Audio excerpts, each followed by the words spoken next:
안녕하세요. 오늘 들려드릴 책은 지속 불가능 대한민국 박상희 님이 지은 책입니다. 그중에 코로나 이후의 경제 환경의 변화에 대해서 말씀드리려고 합니다. 포스트 코로나 시대 국제무역 환경은 어떻게 변화했나? 포스트 코로나 시대가 되면서 생긴 변화 중 가장 중요한 것은 무엇일까? 첫 번째로 무역 환경의 변화이다. 미국 바이든 정부가 들면서 트럼프 정부가 고수하던 고립주의 노선에서 탈피하고 있다. 다만 여전히 미중 갈등과 긴장 국면이 유지되고 있는 중이다. 이 때문에 글로벌 공급망의 변동이 생길 가능성은 더욱 커지고 있다. 한국의 가장 큰 무역 파트너는 중국이고 다음은 미국이다. 중국인지 몰랐습니다. 한국의 경제 발전 단계를 생각할 때 수입과 수출 측면에서 미국과 중국은 굉장한 중요한 양축을 형성하고 있다. 이런 상황에서 미중 갈등이 심각해지고 공급망이 분리되기 시작하면서 우리는 어떤 식의 전략을 취해야 할까? 이런 내용에서 갑자기 이제 제조업의 너클크래커 문제가 심각해지고 있다라는 문제 제기가 나오고 있습니다. 잠깐 너클크래커가 뭔지를 좀 살펴보고 가겠습니다. 여기 보면 이 책의 좋은 점이 뭐냐면 경제 용어를 이렇게 설명해 주는 파트가 있거든요. 그래서 너크래커 현상. 너크래커는 호두를 양쪽에서 눌러서 까는 일명 호두깎이 기계이다. 중국과 선진국 사이에 끼어 힘을 발휘하지 못한 우리나라 경제 상황을 호두깎이 기계 속 호두에 비유해 일컫는 말이다. 우리나라가 선진국에 비해 품질과 기술력이 처지고 중국에 비해서는 가격 경쟁력에서 밀리는 상황을 나타낸 말을 럭크래커라고 합니다. 그런 제조업 분야의 럭크래커 문제는 심각해지고 있다. 어떤 산업에서는 좀 더 시간을 벌 수도 있겠지만 또 다른 한편으로서는 수출 수요가 없어져서 심한 충격을 받을 수도 있다. 이런 무역 환경에서는 정부가 어떤 식으로든 고민스러울 것이며 탄소 중립 역시 공급망 변화와 기업 입지에 중요한 영향을 줄 수밖에 없는 상황이다.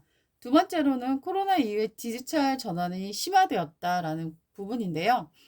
그래서 이제 자동차 산업의 이익과 플랫폼 산업이 지대한 영향을 받고 있다라고 말하고 있습니다.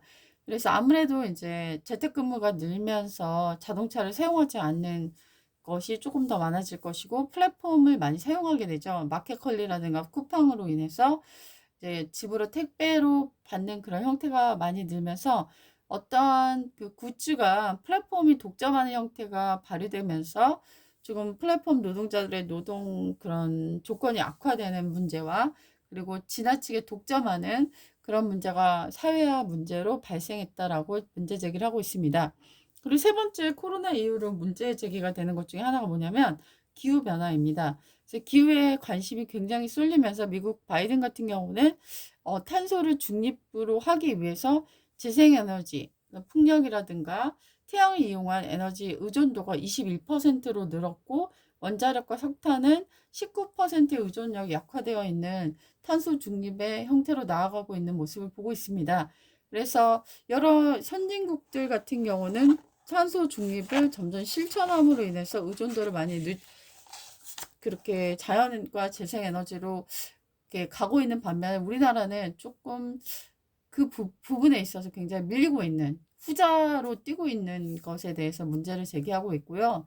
탄소 중립을 추구하는 새로운 환경에서 적응하지 못한다면 더 큰 문제에 봉착할 수 있다라고 이분이 지적하고 있습니다. 그래서 저는 이 표를 봤는데요. 탄소 배출량의 많은 부분이 무엇인지를 한번 살펴보았는데 일단은 산업에서 탄소를 많이 배출하고 있었으면 260, 건물 같은 게 52 정도 내뿜고 있었고, 수송이 98, 비행기나 선박 쪽에서 탄소를 많이 배출하고 있다는 걸 여실히 볼 수 있고요. 농축과 수산, 그래서 진짜 고기를 적게 먹는 게 얼마나 탄소 중립에 도움이 되는지를 여실히 느낄 수 있는 표현이었고요. 폐기물이 17%, 그 다음에 탐루가 이제 5.6% 이렇게 해서 탄소가 어느 정도 많이 배출되고 있는지를 이 표가 많이 보여주고 있었습니다. 그래서 코로나 이후에 우리의 환경 변화와 경제적인 변화가 어떻게 달라지고 있는지 이 책이 여실히 보여주고 있었는데요. 특별히 관심 가는 분야는 탄소 중립에 대한 문제였던 것 같습니다. 그래서 우리나라는 이제 정부의 탄소 중립 시나리오가 이렇게 발휘되고 있는데요. 그 부분은 또 책을 통해서 한번 공부하도록 하겠습니다. 안녕히 계세요.